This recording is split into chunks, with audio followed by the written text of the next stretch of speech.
ইসরায়েলকে বাঁচাতে বিপুল পরিমাণ সামরিক ব্যয় করে যুক্তরাষ্ট্র। দক্ষিণ কোরিয়া ভিত্তিক মিলিটারি ওয়াচ ম্যাগাজিন বলছে, শুধু ১২ দিন ইরানকে ঠেকাতে নিজেদের থার্ড প্রতিরক্ষা ব্যবস্থার ১৫ থেকে ২০% ব্যয় করেছে পেন্টাগন। সম্প্রতি প্রকাশিত প্রতিবেদনে এই ক্ষেপণাস্ত্র প্রতিরক্ষা ব্যবস্থার সীমাবদ্ধতা নিয়েও আলোচনা করেছে ম্যাগাজিনটি।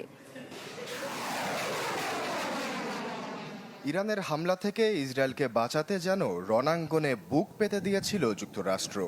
নিজ দেশের কংগ্রেসের বিরোধিতা কিংবা সাধারণ নাগরিকদের বিক্ষোভের মুখেও জায়নবাদীদের সহায়তায় বোমা ফেলেছে ইরানে। এজন্য মাশুলও গুনতে হয়েছে ওয়াশিংটনকে। মিলিটারি ওয়াচ ম্যাগাজিন বলছে, ইসরায়েলকে বাঁচাতে নিজেদের ক্ষেপণাস্ত্র বিরোধী ব্যবস্থা থার্ড এরিয়া ডিফেন্স সিস্টেমের ভান্ডারের প্রায় ১৫ থেকে ২০% খরচ করেছে পেন্টাগন।